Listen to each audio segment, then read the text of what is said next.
When you're walking and you get to that dark, ugly tunnel, you might wonder if your goal is worth the risk you're about to take. And at that moment, restoring and rediscovering what drives you will be the answer.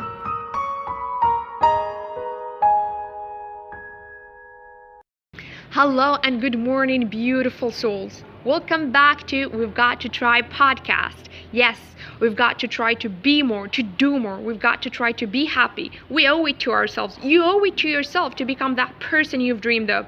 You owe it to yourself to be in that place you've dreamed of. So you've got to try.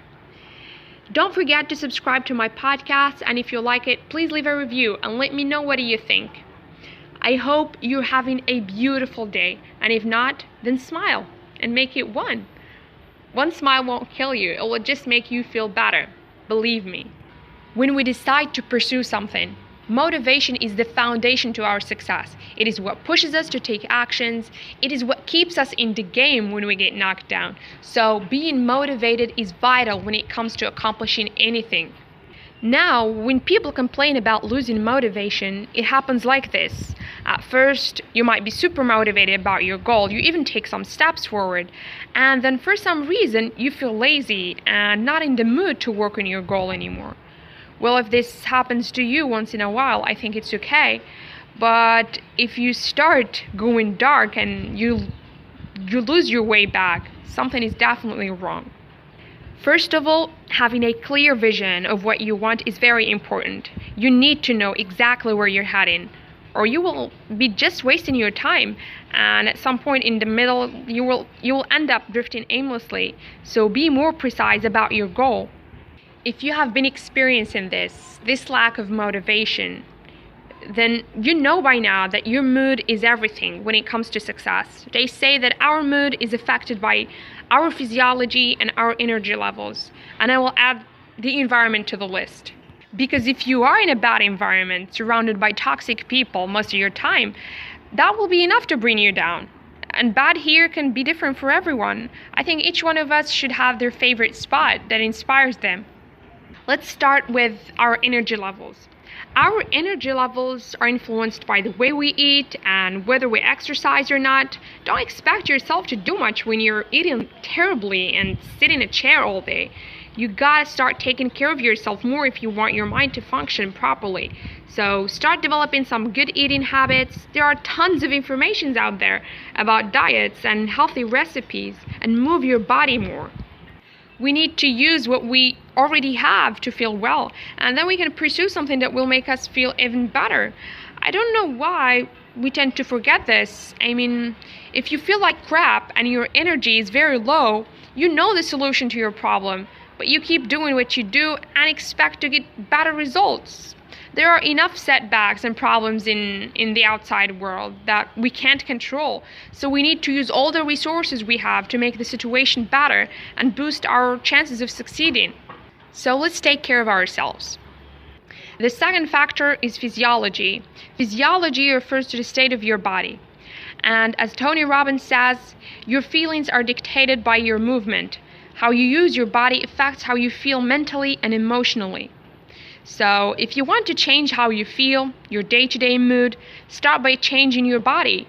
You can start with your posture. Make sure to stand straight and to smile more. You can do more research about this. It's really important. That's one part of it. But now you're like, but tell me, what keeps people motivated, really? I mean, people, especially people who succeed. What keeps them moving forward, like when they get challenged? I watched this interview where they asked Tony Robbins this exact same question.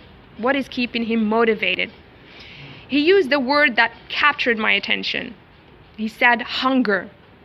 Hunger.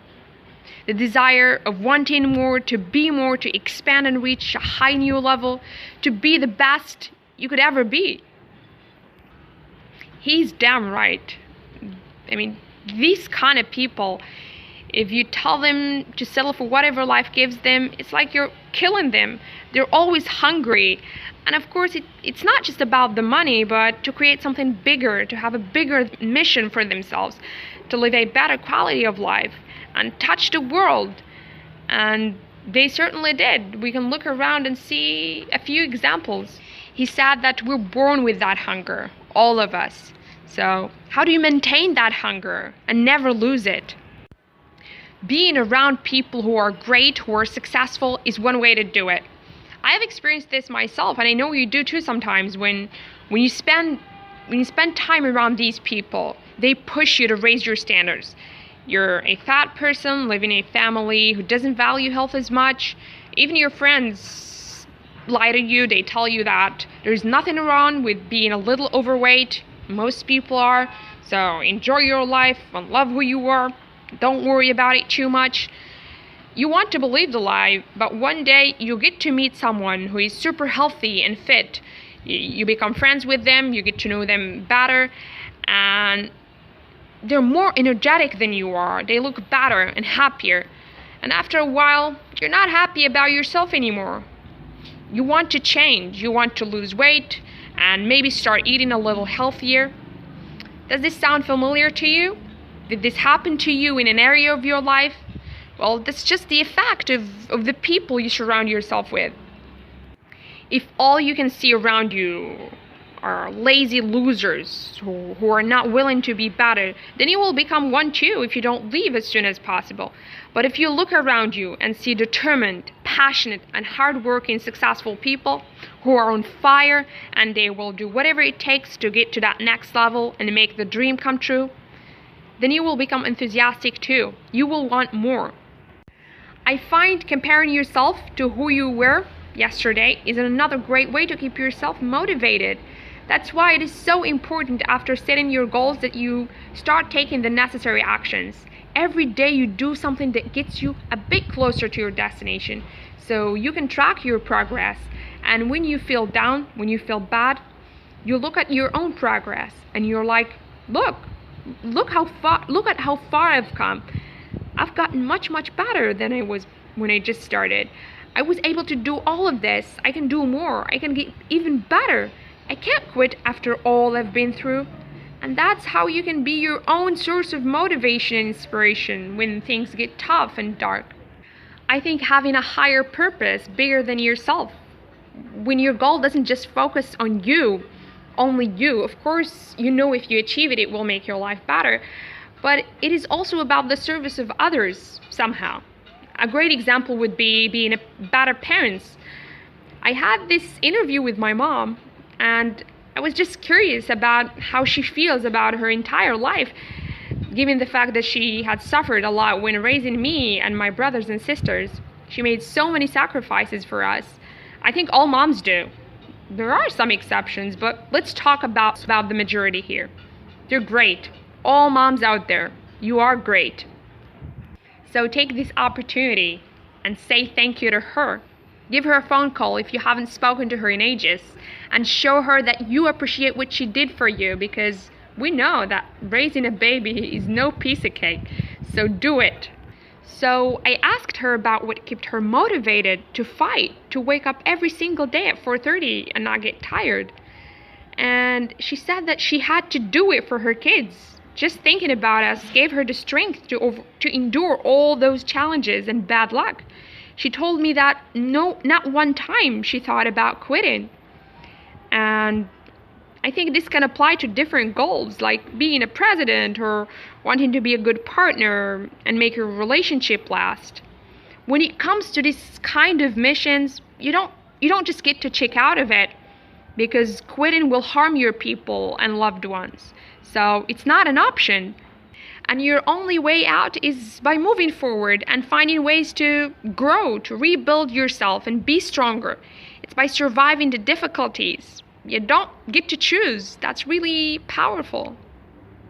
That's why when we're setting our goals and they're really important to us, we have to ask the question, what will my loved ones get if I succeed? How is this going to help them? When you find your answers, it will help you figure the rest out.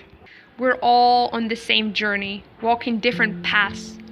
We are being hit, challenged, brought to our knees. So when you catch yourself wondering if anyone else has it as bad as you have to know that someone does, and maybe even worse than you. We're all in this together. You're not alone. But what makes the ending different for each one of us is that some of us are willing to stay. They're going to stay to find out the answers. They're willing to grow and thrive when the rest are not. So find out in which side are you.